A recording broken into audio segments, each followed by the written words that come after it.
Ok, sinon, c'est vraiment un plaisir que vous ayez disposé de votre temps pour participer à ce podcast. Alors, bonjour chers auditeurs, aujourd'hui, nous vous recevons, nous vous partageons aujourd'hui l'histoire merveilleuse de Sophie Bagna, cette centrafricaine qui est arrivée aux États-Unis. Elle est très contente, je pense, Sonia, de partager votre expérience avec la communauté francophone subsaharienne aux Oui, États-Unis, n'est-ce pas? oui, bien sûr. Ah oui, donc je rappelle C'est un que notre, plaisir. oui, je rappelle que notre podcast, c'est ton histoire compte, mon histoire compte, notre histoire compte en tant que communauté subsaharienne aux États-Unis. Donc, pour aujourd'hui, alors Sonia, si quelqu'un ne vous a pas encore connu, ne vous a pas encore rencontré, euh, qui est Sonia? Qui est Sophia, Sophie Bagna, par exemple? Si vous deviez vous présenter en une minute, par exemple, où est-ce que vous êtes né, comment avez-vous grandi, comment est-ce que vous vous retrouvez aux États-Unis, par exemple? Oui, ouais, je suis Sophia Lawrence Pagna. Je suis née à Bangui, en Centrafrique. J'ai grandi là-bas avant d'immigrer ici. Mhm. Euh, bon, mon enfance, c'était plutôt très bien passé. Parfois, j'ai même envie de revivre ces moments Ah de là mon là, enfance. la nostalgie de l'Afrique, quoi, et des moments Oui, d'enfance. et mon enfance, la famille, les frères et sœurs, jouer ensemble, manger ensemble. On Mhm. a le temps, le soir, pour faire des contes. Les grands-parents nous racontaient des histoires, des contes. Et puis, bon, voilà quoi, cette atmosphère de joie, de bonheur, de paix, de Mhm. sécurité. Oui, Oui, voilà quoi. Mon enfance, ça s'est très très bien passé en fait. oui, oui. Et quel était votre parcours éducatif lorsque vous aviez, pendant votre vie en Centrafrique, avant d'immigrer aux États-Unis? En Centrafrique, moi j'ai étudié le marketing et commerce international Oui. et voilà quoi. J'évolue un peu plus dans le domaine de la communication, Mhm. publicité. Oui, même aux États-Unis. Non, non. Ok, on aura l'occasion de revenir pour que vous nous disiez un peu votre intégration et votre parcours ici. Ouais, Ah, ah. Ok. Et qu'est-ce qui vous a motivé à venir aux États-Unis, quoi? En fait, on sait que ce n'est pas facile. Quels sont les événements, les circonstances qui vous ont amené à la conviction que vous deviez vous retrouver dans le pays de l'oncle Sam? Bon, déjà tout petit, j'ai beaucoup regardé des émissions, des films, euh, de la musique d'ici, des États-Unis. Oui. Et ce qui m'a fait aimer en fait les États-Unis, la culture, le cinéma Mhm. et leur musique. Mais en fait, j'ai immigré ici en tant qu'épouse. Ah, d'accord. En tant qu'épouse, Ah, je vois. oui, Donc, vous êtes venu rejoindre votre mari, quoi. oui, Mhm. Ah oui, c'est très capital de connaître parce que beaucoup de gens ne connaissent pas toutes les informations sur comment venir aux États-Unis. Beaucoup ont des informations, peut-être seulement à la carte verte, ou bien ils ont des informations sur passer par les frontières, ce qu'on appelle au Cameroun les beaux ailleurs en général, c'est-à-dire se battre pour passer de frontière en frontière. C'est important d'avoir des histoires comme la vôtre pour expliquer aux gens comment ça se passe pour retrouver votre conjoint aux États-Unis. Mais pour aujourd'hui, on voudrait avoir juste votre histoire en général. On reviendra plus tard sur la série L'immigration au travers d'un conjoint. Et je pense que j'espère que vous aurez du temps pour nous parler de votre expérience, quoi. Ok, avec plaisir. Ah oui, ah oui. Alors parlons un peu de votre arrivée aux États-Unis. Comment s'est passée votre intégration? Est-ce que vous êtes retourné à l'école? Est-ce que vous avez fait des formations? Euh, Comment s'est passé vos débuts pour intégrer la vie en Amérique? Mes débuts ont été très, très difficiles Oui. pour m'intégrer. Mhm. Euh, Déjà, en tant qu'épouse, il y a la gestion de la famille, Oui. euh, la gestion du temps Mhm. euh, et les enfants et tout ça. Mhm. Euh, Déjà, il faudrait rester avec les enfants quand ils sont tout petits Oui. et pas beaucoup de confiance avec les, les babysitters, les nounous Ah oui, en ça français. c'est un très gros problème Donc, ici. ouais, il faut se sacrifier pour passer du temps en fait avec les enfants. Parce Mhm. que comme vous le savez, ici, chacun chez soi, c'est différent de l'Afrique où ben, la tante peut venir prendre le bébé, passer la journée avec le bébé, Mhm. ou la grande sœur ou la petite sœur peut Mhm. s'occuper de l'enfant et tout. Oui. Non, ici, c'est complètement différent. Donc, je devais me sacrifier déjà pour passer du temps, donc tous avec les enfants. Oui. Et puis, il y a aussi cette barrière de langue dont j'ai fait face. Mhm. Il fallait apprendre la langue parce que je n'avais pas planifié en fait avant cela Oui. d'immigrer ici. Donc, je n'avais pas appris le temps là-bas Mhm. d'apprendre cette langue. Oui. Voilà, donc il fallait que je fasse quelques cours en ligne. Mhm. Parce que sortir et laisser l'enfant aussi, c'était pas facile. Et Effectivement. donc, voilà, j'ai pris quelques cours en ligne. Après que les enfants ont grandi un peu, j'ai pu commencer à faire une petite formation Oui. pour avoir un travail qui paie un peu mieux. Oui. Et voilà quoi. Oui. Et Donc, est-ce que vous pouvez un l'intégration. peu aider nos auditeurs? Quelle formation avez-vous faite? Comment avez-vous trouvé la formation? Comment avez-vous payé la formation? Parce que quelqu'un qui vous écoute peut aussi venir plus tard ici en tant qu'épouse ou même époux, parce qu'il y en a qui viennent aussi parce que leurs épouses sont déjà ici. Votre expérience pourrait les aider à naviguer le marché de l'emploi, en fait, de la formation emploi. Comment ça s'est passé? Comment l'avez-vous reconnu? Comment avez-vous pu la financer et vous en sortir? Ouais. Euh, c'est la personne qui m'a parlé. En fait, pour commencer, la formation, les choses que j'ai faites, c'est le sterile processing. Euh, Comment j'ai appris?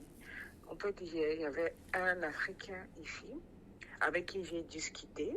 J'ai Mhm. eu à discuter et la personne m'a posé des questions comme quoi parfois c'est mieux de discuter avec d'autres personnes pour avoir des informations. Et Effectivement. donc, voilà, la personne m'a dit, mais qu'est-ce que tu fais? Je dis, j'aimerais bien faire une formation, mais une formation de courte durée parce que j'ai l'obligation familiale et j'ai pas assez de temps. Mhm. Donc, il m'a posé des questions pour savoir, mais qu'est-ce que tu aimes faire dans la vie? Je lui ai parlé de ce que j'ai fait, le marketing et tout ça.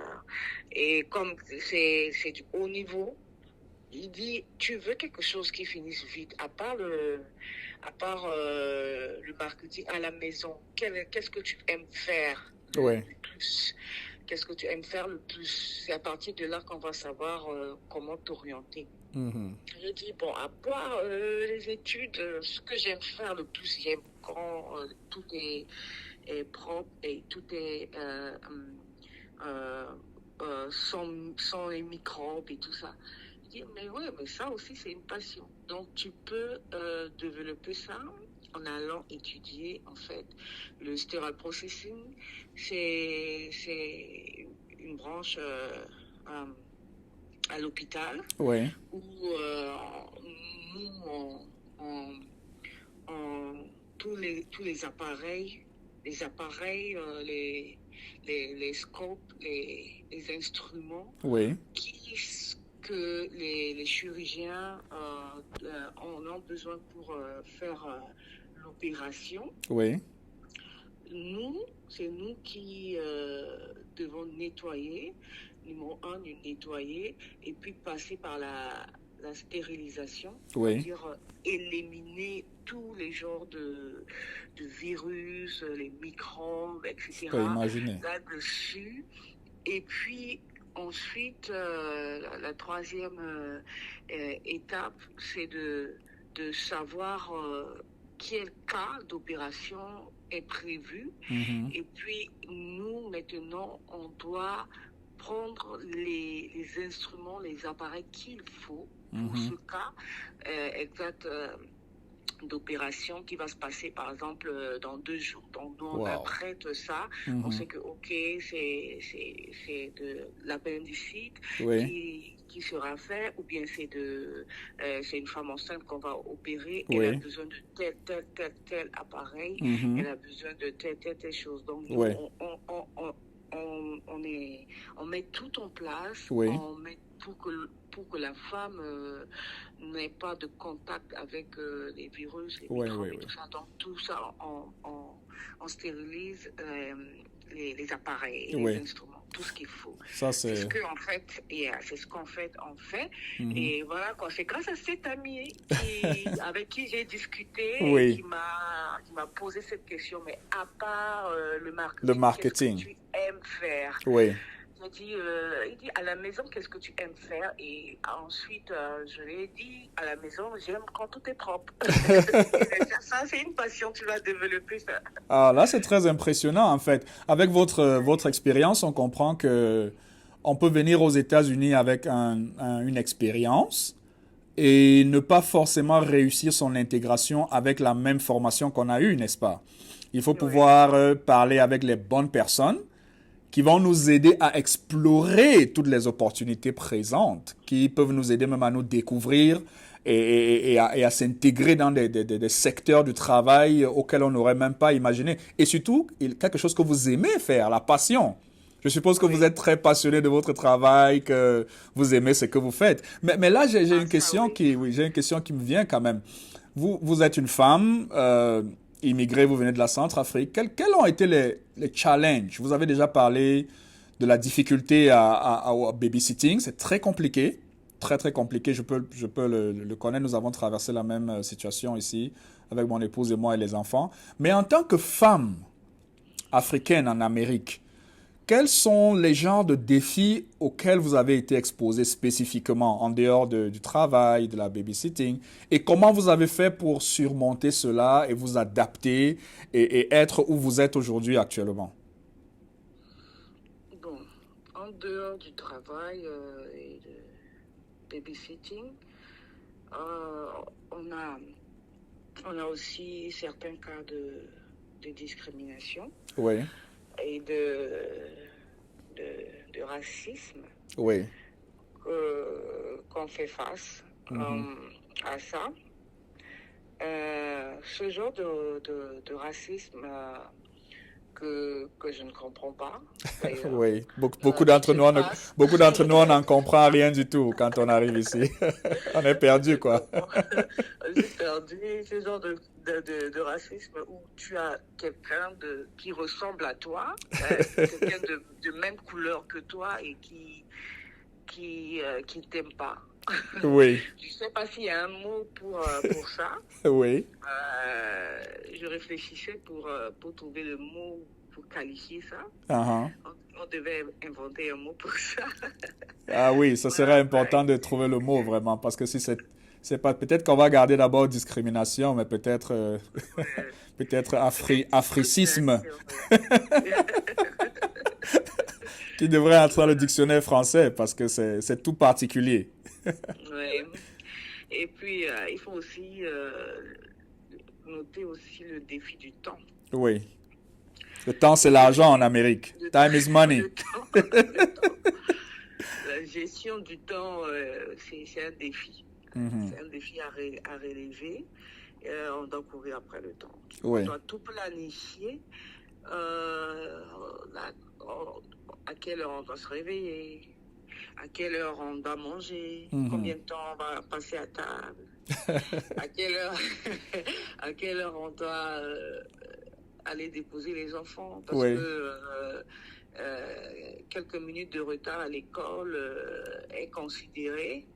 Et puis, on peut te convoquer pour ça. Oui. Déjà, pour dire que l'enfant est toujours en retard et tout ça. Donc, Oui.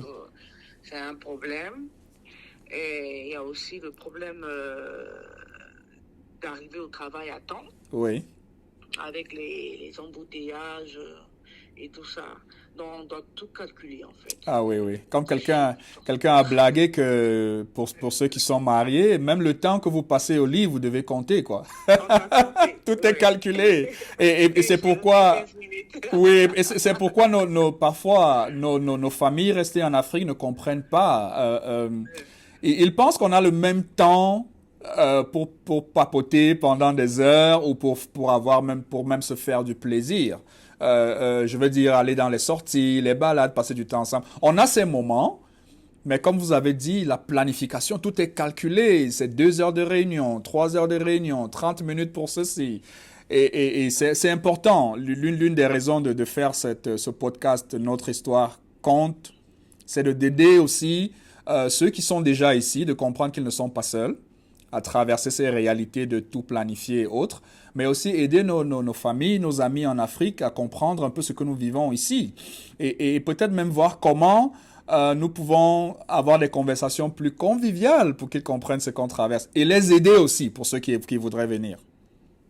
Oui, Mhm. c'est important. Oui, oui. Alors comme ça, pour terminer, si vous deviez donner un conseil à une jeune femme africaine qui se prépare à venir aux États-Unis, qu'elle soit en train de venir comme épouse ou comme étudiante, qu'est-ce que vous lui donnerez comme conseil de tantine ou de grande sœur ou alors de personne ayant une expérience? Vous avez combien d'années déjà aux États-Unis? J'ai une dizaine d'années. Oui, oui. Comme une personne qui a 10 ans en Amérique, qu'est-ce que vous diriez à cette Disons 11 personne? ans. Oui, 11 ans. Que diriez-vous à cette personne pour qu'elle intègre sa définition de la réussite et du succès? Et comment faire pour réussir en tant que femme? Surtout dans le narratif de la femme qui réussit aux États-Unis. Euh, Déjà, si elle est francophone, Oui. il y a, il y a déjà un problème. Il y a déjà un problème, les barrières de langue. Oui. Euh, il faudrait déjà, avant d'immigrer, commencer à apprendre l'anglais au pays Mhm. avant d'immigrer Oui. et prendre ça au sérieux, quoi. Oui. Oui. Parce que c'est difficile d'évoluer dans un pays où l'on ne parle pas la langue. Oui. C'est vraiment très difficile. Très compliqué. Oui, aussi quand elle arrive ici, la notion de la famille, la famille est la base, c'est la clé de la réussite. Mhm. Quand on a une bonne famille, on s'entend bien dans une famille, ça nous aide. Parce que ici, il vaut mieux deux que un. Oui. Il vaut mieux deux que un. Parce que le temps que tu peux aller travailler, Mhm. le temps que l'on peut aller travailler, l'autre peut s'occuper des enfants. Effectivement. Oui, donc la famille est très importante. La femme ou la fille immigre aux États-Unis en tant qu'épouse, garder la famille, quoi. Veiller sur la famille, mettez la famille en avant. Oui. C'est très... Avant toute chose. Oui. Et votre expérience, je pense que je vais vous inviter à nouveau lorsque nous aurons la session sur... parce que nous avons une thématique, en fait, sur le problème croissant des divorces dans les familles africaines subsahariennes ici aux États-Unis. Je pense qu'on aura l'occasion de vous inviter pour écouter un peu votre expérience. Comment vous avez fait pour garder la maison, la maison soudée en tant que femme, parce qu'on voudrait écouter le narratif de la femme dans ce qui se passe. On aura bien entendu l'occasion. Je pense que ce jour-là, j'inviterai aussi des messieurs qui nous diront comment est-ce qu'on a été, comment est-ce qu'ils ont fait, parce que c'est un thème très brûlant et très chaud. Merci beaucoup, Sophie, de votre temps précieux. Comme vous avez dit, il faut tout planifier. Je sais que vous avez méticuleusement planifié ce moment et de l'avoir disposé pour partager votre expérience. N'hésitez pas, surtout, pour ceux qui nous écoutent aujourd'hui et pour ceux qui écoutent ce podcast, si vous avez envie de donner votre version de votre vie en Amérique, si vous êtes prêt à aider les autres à avoir la bonne information et éducation pour réussir dans un profil de carrière ou votre intégration à partir de votre cas, n'hésitez pas à nous contacter au travers des moyens au bas de page de ce podcast et vous allez aider des centaines de personnes et même des milliers ici aux États-Unis comme à l'extérieur qui parlent la langue française à faciliter leur succès, leur navigation ici aux États-Unis. Alors Sophie, merci beaucoup. Vous avez un dernier mot avant qu'on ne se sépare? Juste beaucoup de courage à vous. Merci.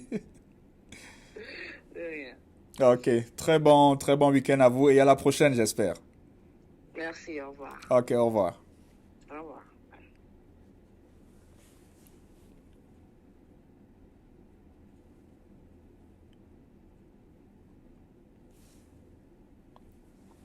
Alors, merci beaucoup d'avoir écouté ce podcast. Je rappelle que je suis Hervé Ngaté et je suis le responsable de ce podcast, Ton histoire, mon histoire, notre histoire compte. Je vous invite à nous suivre et à vous abonner sur les autres chaînes qui sont disponibles ou qui seront bientôt disponibles. Vous pourrez aussi partager, s'il vous plaît, dans vos contacts francophones aux États-Unis comme en Afrique pour aider à développer et à intensifier ce narratif de la communauté francophone aux États-Unis. Salut et à la prochaine où nous parlerons de thèmes encore plus chauds et plus brûlants. Vous écouterez davantage de personnes qui sont prêtes à vous aider à avoir l'image, le visuel, la perception, le vécu de la communauté subsaharienne africaine aux États-Unis. Ciao!